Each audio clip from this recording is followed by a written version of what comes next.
இல்ல நான் தெரியாம தான் கேக்குறேன். சிஎம் சார், ஃபார் எக்ஸாம்பிள் இப்ப ஒரு ஆர்எஸ்எஸ் தலைவர் இங்க வராருன்னு வச்சுக்கோங்க, இல்ல நம்ம பிரதமர் மோடிஜி அவர்களோ இல்ல உள்துறை அமைச்சரோ இங்க வராருன்னு வச்சுக்கோங்க, இந்த மாதிரி கண்டிஷன்ஸ் எல்லாம் போடுவீங்க? இந்த மாதிரி பவர் கட் பண்ணுவீங்க? இந்த மாதிரி வயர் கட் பண்ணுவீங்க? கொஞ்சம் கட் பண்ணி தான் பாருங்களேன். முடியாதுல, பேஸ்மெண்ட் அதிரும்ல. நேரடியாவே கேட்கிறேன், சிஎம் சார் மிரட்டி பாக்குறீங்களா? இந்த பூச்சாண்டி வேலையெல்லாம் காட்டுறதை விட்டுட்டு தில்லா கெத்தா நேர்மையா எலெக்ஷனை சந்திக்க வாங்க சார். கொள்கைய பேருக்கு மட்டும் வச்சுக்கிட்டு குடும்பத்தை வச்சு தமிழ்நாட்டை கொள்ளையடிக்கிற நீங்களா, இல்ல தமிழ்நாட்டில் இருக்கிற ஒவ்வொரு வீட்டுக்குள்ளேயும் ஒருத்தனா இருக்கிற நானா? இந்த விஜயா பார்த்தலாம் சார். ஆனா ஒவ்வொரு டைமும் வெளிநாட்டுக்கு டூர் போயிட்டு வர்றப்பெல்லாம் அத்தனை கோடி முதலீடு இத்தனை கோடி முதலீடுன்னு சிஎம் அவர்கள் சிரிச்சுக்கிட்டே சொல்லுவாரு. சிஎம் சார் மனசை தொட்டு சொல்லுங்க, வெளிநாட்டு முதலீடா இல்ல வெளிநாட்டுல முதலீடா? ஒட்டுமொத்த தமிழ்நாட்டுக்கும் முதலீடா இல்ல உங்க குடும்பத்தோட முதலீடு வெளிநாட்டுக்கு போகுதா? வேளாங்கண்ணி, நாகூர், கோடியக்கரைன்னு இங்க இருக்கிற டூரிஸ்ட் பிளேஸ் எல்லாம் கொஞ்சம் நல்லா டெவலப் பண்ணலாம். பண்ண என்ன குறைஞ்சா போயிடுவீங்க? வேதாரண்யம் பகுதியில் உப்பு ஏற்றுமதி செய்யறதுக்கு வசதியை செஞ்சு கொடுக்கலாம், செஞ்சாங்களா? நாகூர் ஆண்டவர் அரசு மருத்துவமனையில பிரசவம் பார்க்கிற டாக்டரே இல்லையா? நாகப்பட்டினம் புது பஸ் ஸ்டாண்டையாவது சுத்தமா சுகாதாரமா வச்சுக்கிறாங்களா? நாகப்பட்டினம் ரயில்வே ஸ்டேஷன் வேலைகளை சீக்கிரமா முடிச்சு வைக்கலாம், அதையாவது செஞ்சாங்களா? இங்க ஏற்கனவே இருந்த ஸ்டீல் ரோலிங் மில்லையும் ரயில் பெட்டி தயாரிக்கிற தொழிற்சாலை மூடிட்டாங்க. அத மறுபடியும் திறந்தா நிறைய பேருக்கு வேலை வாய்ப்புகள் கிடைக்கும். ஏன் அதை பத்தி யோசிக்கல? மேலக்கோட்டை வாசல் NH மேம்பாலம் கட்டி 50 வருஷம் ஆச்சு, அது சரியா மேம்படுத்தலாம், அதை செஞ்சாங்களா? Thanjavur to Nagapattinam NH road வேலை பல வருஷமா நடக்குது, இன்னும் முடிச்ச பாடே காணும், அதை வேகப்படுத்தி முடிச்சிருக்கலாம், அதையாவது செஞ்சாங்களா? ரொம்ப முக்கியமா நெல்லு மூட்டையெல்லாம் மழை காலத்துல வெள்ளத்துல நனைஞ்சு நம்ம விவசாயிங்க எவ்வளவு வேதனைப்படுறாங்க, அதுக்கு சரியான ஒரு குடவுன் கட்டி தரலாம், அதையாவது கட்டி தந்தாங்களா? எலெக்ஷனுக்கு முன்னாடி திமுக காரங்க வந்து செய்வோம் செய்வோம் செய்வோம் செய்வோம்னு சொன்னாங்களே, செஞ்சாங்களா? இதெல்லாம் எதுவுமே செய்யாம எல்லாத்தையும் செஞ்ச மாதிரியே அதையும் பெரியமையா வேற சொல்லுவாங்க இவங்க. நான் போன வாரம் திருச்சிக்கும் அரியலூர் மாவட்டத்துக்கும் போய் நம்ம மக்களை சந்திக்க போயிருந்தேன். அப்போ பெரம்பலூரும் போக வேண்டியது. அங்க சில ரூல்ஸ் அண்ட் ரெகுலேஷன்ஸ், ஒரு கட்டத்துக்கு அப்புறம் இந்த பஸ்ஸே மூவ் ஆகல. அதுக்கப்புறம் அதை தாண்டி ஒரு டைமுக்கு மேல பேசுறது, சரி அதெல்லாம் விடுங்க. இந்த நேரத்துல பெரம்பலூர் பகுதி மக்களுக்கு நான் மன்னிப்பு கேட்டுக்கிறேன். சீக்கிரமாவே உங்களை தேடி நான் வருவேன் ஃபார் ஷுர். நம்ம இந்த டூர் பிளான், இந்த ஷெட்யூல் போட்டதுக்கு அப்புறம் அது என்னப்பா சனிக்கிழமை சனிக்கிழமை சனிக்கிழமை அப்படின்னு ஒண்ணு ஸ்டார்ட் ஆச்சு. அது ஒண்ணு இல்ல, உங்க எல்லாரையும் பார்க்கும்போது உங்களுக்கு எந்த விதமான டிஸ்டர்பன்ஸும் இருந்துடக்கூடாது, முக்கியமா உங்களோட வேலைகளுக்கு எந்த விதமான டிஸ்டர்பன்ஸும் இருந்துடக்கூடாது அப்படின்ற ஒரே காரணத்துக்காக தான் இப்படி வீக்கெண்டா பார்த்து இப்படி இந்த பிளானை ஷெட்யூல் பண்ணோம். லீவு நாட்கள்ல ஓய்வு நாட்கள்ல வரணும்ன்றதா அந்த எண்ணமே. அது மட்டும் இல்ல, அரசியல்ல சில பேருக்கு நம்ம ஓய்வும் கொடுக்கணும் இல்லையா? அதனாலதான் இந்த ஓய்வு நாட்களா பார்த்து இப்படி செலக்ட் பண்ணோம். சரி, இப்ப நம்ம மக்களை சந்திக்கிறதுக்கு, நம்ம சொந்தங்களை சந்திக்கிறதுக்கு எத்தனை கட்டுப்பாடுங்க. அந்த இடத்துல பர்மிஷன் இல்ல, இந்த இடத்துல பர்மிஷன் இல்ல. ஆனா அதுக்கான காரணங்கள்லாம் நீங்க கேட்டீங்கன்னா சொத்தையான காரணமா இருக்கும். அங்க பேசக்கூடாது, இங்க பேசக்கூடாது, 5 நிமிஷம் தான் பேசணும், 10 நிமிஷம் தான் பேசணும். நான் பேசுறதே 3 நிமிஷம் தான். அதுலயும் அது பேசக்கூடாது, இதை பேசக்கூடாதுன்னு சொன்னா அப்புறம் தான் எதை தயா பேசுறது. அரியலூர்ல போனப்போ நான் கரெக்டா அந்த ஊருக்கு போறதுக்கு முன்னாடி ஒரு அந்த ஏரியாலேயே அந்த பவர் கட்டு.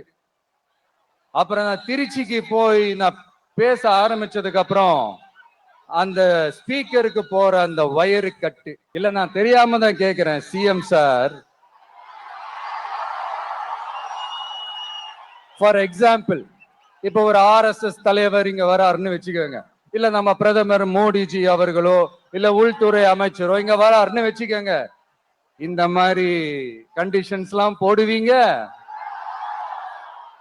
இந்த மாதிரி பவர் கட் பண்ணுவீங்க, இந்த மாதிரி வயர் கட் பண்ணுவீங்க. கொஞ்சம் கட் பண்ணி தான் பாருங்களேன். முடியாதுல, பேஸ்மெண்ட் அதிரும்ல. நீங்க தான் மறைமுக உறவுக்காரர்களாச்சே. இதாவது பரவாயில்லைங்க. இதை தாண்டி ஒரு ரூல் ஒண்ணு போட்டாங்க, பஸ்ஸுக்குள்ளேயே இருக்கணுமா, பஸ்ஸை விட்டு வெளியில வரக்கூடாதான், கையை இவ்வளவுதான் தூக்கணுமா, இப்படியே வரணுமா, மக்களை பார்த்து சிரிக்காத, மக்களை பார்த்து கையசைக்காத, இப்படி எல்லாம். ஐயோ ஐயோ ஐயோ,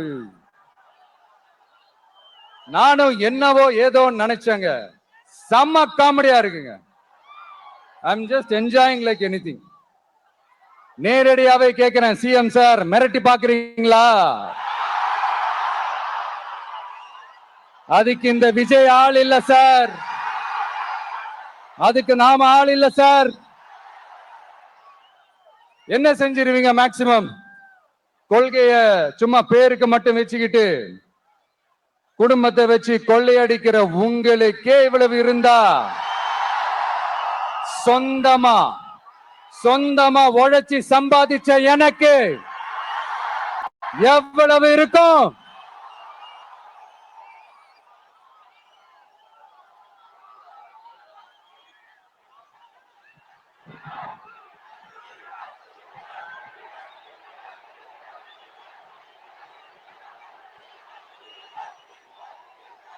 தேங்க்யூ நண்பா. என்ன நாங்க பெருசா கேட்டுட்டோம்? மக்கள் நிம்மதியா ஃப்ரீயா நின்னு பாக்குறதுக்கு ஒரு இடம், அதை நாங்க தேர்வு செஞ்சு அதுக்கு பர்மிஷன் கேட்கிறோம். ஆனா நீங்க என்ன பண்றீங்க?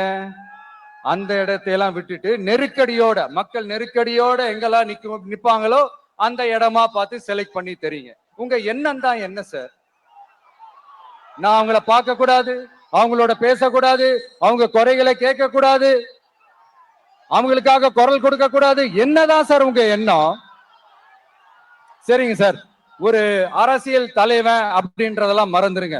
ஒரு சாதாரண ஒரு தமிழ்நாட்டு மண்ணோட ஒரு மகனா, ஒரு நம்ம தமிழ் மக்களுடைய ஒரு சொந்தக்காரனா, என் மக்களை, என் குடும்பத்தை, என் சொந்தங்களை நான் பார்க்க போனா என்ன பண்ணுவீங்க? அப்பவும் தடை போடுவீங்களா? வேணாம் சார். இந்த அடுக்குமுறை, இந்த அராஜக அரசியல்லாம் வேணாம் சார். நாம ஒண்ணு இங்க தனியால் இல்லைங்க சார், மாபெரும் மக்கள் சக்தியோட பிரதிநிதிங்க சார், மாபெரும் பெண்கள் சக்தியோட சகோதரன் சார், மாபெரும் இளைஞர் இயக்கமா இருக்கிறோம் சார். மறுபடியும் சொல்றேன், 2026ல ரெண்டு பேருக்கு நடுவுல தான் போட்டியே. ஒண்ணு இன்னொன்னு, ஒண்ணு இன்னொன்னு.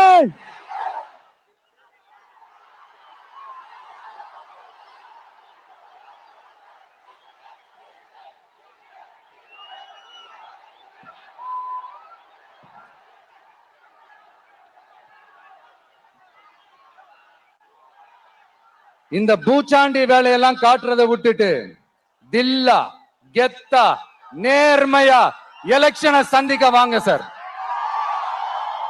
கொள்கையை பேருக்கு மட்டும் வச்சுக்கிட்டு குடும்பத்தை வச்சு தமிழ்நாட்டை கொள்ளையடிக்கிற நீங்களா, இல்ல தமிழ்நாட்டில் இருக்கிற ஒவ்வொரு வீட்டுக்குள்ளேயும் ஒருத்தனா இருக்கிற நானா, இந்த விஜயா?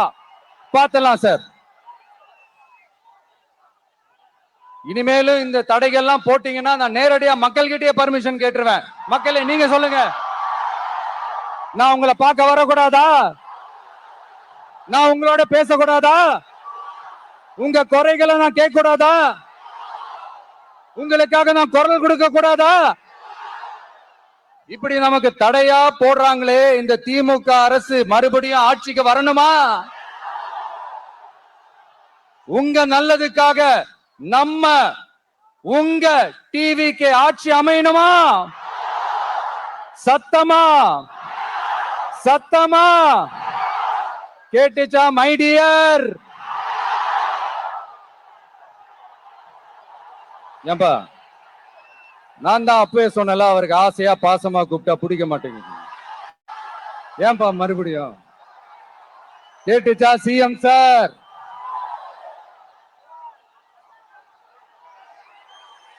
இந்த போர் முழக்கம் உங்களை ஒரு நிமிஷம் கூட தூங்க விடாது, துரத்திக்கிட்டே வரும். கான்பிடண்டா இருங்க, நல்லதே நடக்கும், வெற்றி நிச்சயம். மீண்டும் சந்திக்கும் வரை நன்றி, வணக்கம்.